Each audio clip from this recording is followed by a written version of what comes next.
നമസ്കാരം. ന്യൂസ് കേരള പ്രധാന വാർത്തകളുമായി CK നാസർ കാഞ്ഞങ്ങാട്. മഹാകുംഭമേളയ്ക്ക് പ്രയാഗ്രാജിലേക്ക് പോകാനെത്തിയവരുടെ തിക്കും തിരക്കിലും പെട്ട് ന്യൂഡൽഹി റെയിൽവേ സ്റ്റേഷനിൽ 3 കുഞ്ഞുങ്ങൾ ഉൾപ്പെടെ 18 പേർ മരിച്ചു. 50-ലേറെ പേർക്ക് പരിക്കേറ്റു. മരണസംഖ്യ ഇനിയും ഉയരാനാണ് സാധ്യത. കുംഭമേളയുമായി ബന്ധപ്പെട്ട് 2 പ്രത്യേക ട്രെയിനുകൾ റെയിൽവേ സജ്ജീകരിച്ചിരുന്നു. ഈ ട്രെയിനുകൾ സ്റ്റേഷനിലേക്ക് എത്തിയപ്പോഴാണ് വലിയ തിക്കും തിരക്കും അനുഭവപ്പെട്ടത്. തിക്കിലും തിരക്കിലും അകപ്പെട്ട് നിരവധി പേർ അബോധാവസ്ഥയിലായി. ദുരന്തത്തിൽ പ്രധാനമന്ത്രി നരേന്ദ്രമോദിയും പ്രതിരോധ മന്ത്രി രാജ്നാഥ് സിംഗും ആഭ്യന്തരമന്ത്രി അമിത് ഷായും ദുഃഖം രേഖപ്പെടുത്തി. സംഭവത്തിൽ ഉന്നതതല അന്വേഷണം നടത്താൻ റെയിൽവേ മന്ത്രി അശ്വിനി വൈഷ്ണവ് ഉത്തരവിട്ടു. ഡൽഹി മുഖ്യമന്ത്രി അദിതി ഗവർണർ മുതിർന്ന രാഷ്ട്രീയ നേതാക്കളും പരിക്കേറ്റവരെ പ്രവേശിപ്പിച്ച LNJP ആശുപത്രിയിലെത്തിയിട്ടുണ്ട്. അനധികൃത കുടിയേറ്റക്കാരുമായുള്ള അമേരിക്കയുടെ 2ാം വിമാനം ഇന്ത്യയിലെത്തി. പഞ്ചാബിലെ അമൃത്സർ വിമാനത്താവളത്തിലാണ് അമേരിക്കയുടെ സൈനിക വിമാനം ലാൻഡ് ചെയ്തത്. 119 ഇന്ത്യക്കാരാണ് വിമാനത്തിലുള്ളത്. ഇവരിൽ 67 പേർ പഞ്ചാബികളാണ്. ഇവരെ സ്വീകരിക്കാൻ കേന്ദ്രമന്ത്രിയും BJP നേതാവുമായ രഘുവന്ത് സിംഗ് ബിട്ടു, പഞ്ചാബ് മുഖ്യമന്ത്രി ഭഗവത് മാൻ എന്നിവർ വിമാനത്താവളത്തിൽ എത്തിയിരുന്നു. വയനാട് പുനരധിവാസം സംബന്ധിച്ച കേന്ദ്ര വായ്പാ വിനിയോഗത്തിന് സംബന്ധിച്ച പദ്ധതി സമർപ്പിക്കാൻ നിർദ്ദേശം. ഇന്നലെ ചേർന്ന യോഗത്തിലാണ് നിർദ്ദേശം നൽകിയത്. വിവിധ വകുപ്പുകൾ ഒരാഴ്ചക്കകം പദ്ധതി നടത്തിപ്പ് നിർദ്ദേശങ്ങൾ നൽകണം. ദുരന്ത നിവാരണ വകുപ്പ് പ്രിൻസിപ്പൽ സെക്രട്ടറിയുടെ നേതൃത്വത്തിലാണ് യോഗം ചേർന്നത്. വിവിധ വകുപ്പ് തലവന്മാർ യോഗത്തിൽ പങ്കെടുത്തു. വയനാട് ദുരന്തബാധിതരുടെ പുനരധിവാസത്തിനായി തിരിച്ചടയ്ക്കൽ വ്യവസ്ഥയോടെ വായ്പ അനുവദിച്ച കേന്ദ്ര സർക്കാർ നടപടി BJPയുടെ പ്രതികാര രാഷ്ട്രീയമാണെന്ന് KPCC president K. Sudhakaran MP പറഞ്ഞു. വയനാട്ടിലെ ദുരന്തബാധിതരുടെ പുനരധിവാസത്തിന് വേണ്ടി ആവശ്യത്തിന് പണം ഗ്രാന്റായി നൽകാതെ വായ്പ അനുവദിച്ച കേന്ദ്ര സർക്കാരിന്റെ നടപടിക്കെതിരെ ആവശ്യമെങ്കിൽ സംസ്ഥാന സർക്കാരുമായി യോജിച്ച സമരത്തിന് തയ്യാറാണെന്നും സുധാകരൻ വ്യക്തമാക്കി. ഗതാഗത സൗകര്യത്തിൽ കേരളത്തിന്റെ ചിത്രം മാറുകയാണെന്ന് മുഖ്യമന്ത്രി പിണറായി വിജയൻ. വ്യവസായ വളർച്ചയിലും നിക്ഷേപ സൗഹൃദ അന്തരീക്ഷത്തിലും കേരളത്തെ ഒന്നാമതെത്തിച്ചതിൽ റോഡുകളുടെ വികസനം വലിയ പങ്കാണ് വഹിച്ചിട്ടുള്ളതെന്നും വികസനം നടപ്പാക്കാൻ ഇച്ഛാശക്തിയോടെയുള്ള പ്രവർത്തനമാണ് ആവശ്യമെന്നും അതാണ് ഇപ്പോൾ കേരളം കണ്ടുകൊണ്ടിരിക്കുന്നതെന്നും മന്ത്രി പറഞ്ഞു. പ്രധാനമന്ത്രി നരേന്ദ്രമോദിയുടെ അമേരിക്കൻ സന്ദർശനത്തെ പുകഴ്ത്തിയുള്ള ലേഖനത്തിന്റെ പേരിൽ ശശി തരൂരിനെതിരെ കേരളത്തിലെ ഒരു വിഭാഗം നേതാക്കൾ ദേശീയ നേതൃത്വത്തിന് പരാതി നൽകി. തരൂരിന്റെ പുകഴ്ത്തൽ പ്രതിപക്ഷ നേതാവടക്കം പരസ്യമായി തള്ളിപ്പറഞ്ഞതിന് പിന്നാലെയാണ് ഒരു വിഭാഗം കേരള നേതാക്കൾ പരാതിയുമായി ദേശീയ നേതൃത്വത്തെ സമീപിച്ചിരിക്കുന്നത്. മോദിയുടെ US സന്ദർശനത്തെ പുകഴ്ത്തിയ തരൂരിന്റെ ലേഖനം പരിശോധിക്കുമെന്നും ലേഖനം താൻ വായിച്ചിട്ടില്ലെന്നാണ് KPCC അധ്യക്ഷൻ K. സുധാകരൻ പ്രതികരിച്ചത്. കേരളം നേടിയ വികസനത്തെക്കുറിച്ച് വസ്തുതാപരമായ പ്രതികരണമാണ് ശശി തരൂരിൽ നിന്നുണ്ടായതെന്ന് മുഖ്യമന്ത്രി പിണറായി വിജയൻ പറഞ്ഞു. ദി ന്യൂ ഇന്ത്യൻ എക്സ്പ്രസ് പത്രത്തിൽ പ്രസിദ്ധീകരിച്ച ശശി തരൂരിന്റെ ലേഖനം സംബന്ധിച്ച വിവാദത്തിലായിരുന്നു പ്രതികരണം. നിക്ഷേപ സൗഹൃദ കാര്യത്തിൽ രാജ്യത്ത് മുൻനിരയിലാണ് കേരളമെന്ന് മുഖ്യമന്ത്രി ആവർത്തിച്ചു. കോഴിക്കോട് മലയോര ഹൈവേയുടെ ആദ്യ റീച്ചായ കോടഞ്ചേരി കക്കടാംപൊയിൽ റോഡിന്റെ ഉദ്ഘാടനം നിർവഹിച്ച് സംസാരിക്കുകയായിരുന്നു അദ്ദേഹം. പ്രധാനമന്ത്രി നരേന്ദ്രമോദിയുടെ അമേരിക്കൻ സന്ദർശനത്തെ പുകഴ്ത്തിയുള്ള പ്രസ്താവനയിലും സംസ്ഥാന സർക്കാരിനെ അഭിനന്ദിച്ചുള്ള ലേഖനത്തിലും എടുത്ത നിലപാടിൽ ഉറച്ച് കോൺഗ്രസ് MP ശശി തരൂർ. നിലപാടിൽ മാറ്റമില്ലെന്നും സർക്കാരുകൾ നല്ല കാര്യങ്ങൾ ചെയ്താൽ പിന്തുണയ്ക്കുമെന്നും അത്തരം കാര്യങ്ങൾ അംഗീകരിക്കണമെന്നും ശശി തരൂർ പറഞ്ഞു. ലേഖനം വായിക്കുന്നതിൽ സന്തോഷമുണ്ടെന്നും ശശി തരൂർ പറഞ്ഞു. പ്രധാനമന്ത്രി നരേന്ദ്രമോദിയുടെ US സന്ദർശനത്തെ ഏറെ പോസിറ്റീവായാണ് കാണുന്നതെന്ന് ശശി തരൂർ MP പറഞ്ഞു. ഉഭയകക്ഷി ചർച്ചയിൽ പ്രധാന വിഷയങ്ങൾ ഉന്നയിക്കാനായെന്നും തരൂർ പറഞ്ഞു.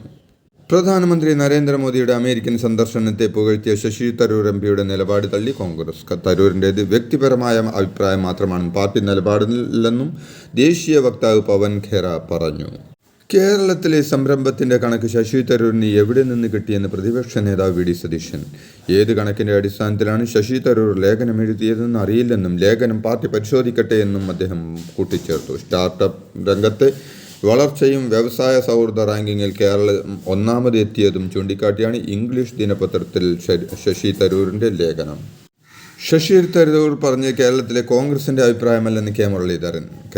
കേരളത്തിലെ കോൺഗ്രസുകാർ ഒരു കാരണവശാലും ഇടതുപക്ഷ മുന്നണിയുടെ ഒരു നയങ്ങളെയും അംഗീകരിക്കാൻ സാധ്യമല്ലെന്നും സർക്കാരിനെതിരായ ശക്തമായ നടപടികളുമായി പാർട്ടി മുന്നോട്ട് പോകുമെന്നും അദ്ദേഹം പറഞ്ഞു. വയനാട് ഉരുൾപൊട്ടൽ ദുരന്തബാധിതരുടെ പുനരധിവാസത്തിന് കേന്ദ്രം അനുവദിച്ച വായ്പ എങ്ങനെ വിനിയോഗിക്കണമെന്ന് ചർച്ച ചെയ്യാൻ വിവിധ വകുപ്പ് സെക്രട്ടറിമാരുടെ യോഗം വിളിക്കും. മുഖ്യമന്ത്രിയുടെ ഓഫീസ് മുൻകൈയെടുത്ത് എത്രയും പെട്ടെന്ന് തുക വിനിയോഗിക്കാൻ വഴി ആലോചിക്കും.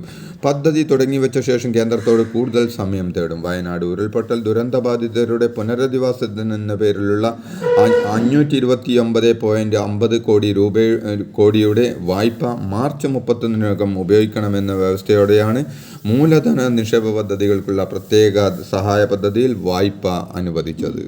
വയനാട് ദുരന്തബാധിതരുടെ പുനരധിവാസത്തിന് ശ്രമിക്കുന്ന കേരളത്തിന് മുന്നിൽ കേന്ദ്രം വല്ലാത്ത പ്രതിസന്ധി ഉണ്ടാക്കുകയാണെന്ന് മന്ത്രി കെ രാജൻ. കേന്ദ്രം വയനാട് ദുരന്തത്തോട് മനുഷ്യത്വരഹിതമായ നിലപാടാണ് ആദ്യം തന്നെ എടുത്തതെന്നും തന്ന വായ്പയ്ക്ക് മുകളിൽ തന്നെ കേന്ദ്രം വെച്ചിരിക്കുന്ന നിബന്ധനകൾ പേടിപ്പിക്കുന്നതാണെന്നും അദ്ദേഹം പറഞ്ഞു. ദുരന്തബാധിതരോടുള്ള കേന്ദ്ര സമീപനത്തിൽ ഒരു മാറ്റവും വന്നിട്ടില്ലെന്ന് ഇതിൽ നിന്നും വ്യക്തമാണെന്നും കെ രാജൻ ആരോപിച്ചു. വയനാട് ഉരുൾപൊട്ടൽ ദുരന്തബാധിതരുടെ പുനരധിവാസത്തിന് കേന്ദ്ര സർക്കാർ 529.5 കോടി വായ്പയാണ് അനുവദിച്ചതെങ്കിൽ ഇത് ഗ്രാന്റിന് തുല്യമാണെന്ന് BJP സംസ്ഥാന അധ്യക്ഷൻ കെ സുരേന്ദ്രൻ പറഞ്ഞു. 50 വർഷത്തിന് ശേഷം തിരിച്ചടക്കേണ്ട വായ്പയെക്കുറിച്ച് പിണറായി ഇപ്പോൾ ബേജാറാകേണ്ടതെന്നും ലഭിച്ച തുക ഫലപ്രദമായി ഉപയോഗിക്കുകയാണ് വേണ്ടതെന്നും അദ്ദേഹം കൂട്ടിച്ചേർത്തു. വഖഫിന്റെ പേരിൽ സംസ്ഥാനത്ത് ആരെയും കുടിയിറക്കില്ലെന്ന് മുഖ്യമന്ത്രി പിണറായി വിജയൻ. കേന്ദ്ര വഖഫ് നിയമ ഭേദഗതി ന്യൂനപക്ഷങ്ങളുടെ അവകാശങ്ങൾ നിഷേധിക്കാനാണെന്നും ന്യൂനപക്ഷങ്ങൾ എന്തൊക്കെയോ കവരുന്നു എന്ന പ്രതീതി ഉണ്ടാക്കുന്നുവെന്നും അദ്ദേഹം പറഞ്ഞു. വഖഫ് ബോർഡ് കോഴിക്കോട് ഡിവിഷണൽ ബോർഡ് ഉദ്ഘാടനം ചെയ്ത് സംസാരിക്കുകയായിരുന്നു മുഖ്യമന്ത്രി. കോട്ടയത്തെ നഴ്സിംഗ് കോളേജിലെ റാങ്കിംഗ് അതിക്രൂര സംഭവമെന്ന് CPM സംസ്ഥാന സെക്രട്ടറി MV ഗോവിന്ദൻ പറഞ്ഞു. അതേസമയം വിഷയത്തിൽ SFIയെ കരിവാരിത്തേക്കാൻ ശ്രമം നടക്കുന്നുവെന്നും SFIയെ എങ്ങനെ ക്രൂശിക്കാമെന്ന് ചിലർ നോക്കുന്നതെന്നും MV ഗോവിന്ദൻ വിമർശിച്ചു. SFIക്ക് ആ സംഭവവുമായി യാതൊരു ബന്ധവുമില്ലെന്നും പ്രതിപക്ഷ നേതാവടക്കം നടത്തുന്ന വ്യാജ പ്രചരണമാണെന്നും MV ഗോവിന്ദൻ പറഞ്ഞു. കാട്ടാക്കട കുറ്റിച്ചലിൽ +1 വിദ്യാർത്ഥി സ്കൂളിൽ ആത്മഹത്യ ചെയ്ത സംഭവത്തിൽ ആരോപണ വിധേയനായ ക്ലർക്കിനെ സസ്പെൻഡ് ചെയ്തു. പരുത്തിപ്പള്ളി ഗവൺമെൻറ് VHSSലെ ക്ലർക്ക് ജെ സനലിനെയാണ് അന്വേഷണ വിധേയമായി സർവീസിൽ നിന്ന് സസ്പെൻഡ് ചെയ്തത്. വിദ്യാർത്ഥിയെ ആത്മഹത്യ ചെയ്ത നിലയിൽ കണ്ടെത്തിയ സംഭവത്തിൽ കൊല്ലം മേഖലാ അസിസ്റ്റന്റ് ഡയറക്ടറും പരുത്തിപ്പള്ളി VHSS പ്രിൻസിപ്പാളും സമർപ്പിച്ച റിപ്പോർട്ടിന്റെ അടിസ്ഥാനത്തിലാണ് നടപടി. ഗവൺമെൻറ് നഴ്സിംഗ് കോളേജിലെ റാങ്കിങ്ങുമായി ബന്ധപ്പെട്ട് പ്രതികളായ വിദ്യാർത്ഥികളുടെ തുടർ പഠനം തടയുമെന്ന് നഴ്സിംഗ് കൗൺസിൽ പ്രതിനിധികൾ പറഞ്ഞു. കോട്ടയത്ത് നടന്നത് ഏറ്റവും ഹീനമായ പ്രവർത്തനം, ഒരു കാരണവശാലും ന്യായീകരിക്കാനാവില്ല. ഇനിയൊരു അറിയിപ്പുണ്ടാകുന്നതുവരെ തുടർ പഠനത്തിൽ മുന്നോട്ട് പോവേണ്ടെന്ന് കോളേജ് അധികൃതരെ അറിയിക്കുമെന്നും അവർ പറഞ്ഞു. കേന്ദ്ര കാലാവസ്ഥാ വകുപ്പിന്റെ ഔദ്യോഗിക റെക്കോർഡ് പ്രകാരം രാജ്യത്തെ ഉയർന്ന ചൂട് 38°C പാലക്കാട് ജില്ലയിൽ രേഖപ്പെടുത്തിയ സാഹചര്യത്തിൽ സൂര്യാതാപം മൂലമുള്ള പൊള്ളലുകൾ വരാനുള്ള സാധ്യതയുണ്ടെന്നും ജനങ്ങൾ അതീവ ജാഗ്രത പാലിക്കണമെന്നും ജില്ലാ മെഡിക്കൽ ഓഫീസർ അറിയിച്ചു. താപനില ഉയരുന്നത് മൂലമുള്ള ശാരീരിക ബുദ്ധിമുട്ടുകൾ ഒഴിവാക്കാൻ സ്വയം പ്രതിരോധം വളരെ പ്രധാനമാണ്. ഇതോടെ ഇന്നത്തെ പ്രധാന വാർത്തകൾ സമാപിച്ചു. നന്ദി, നമസ്കാരം.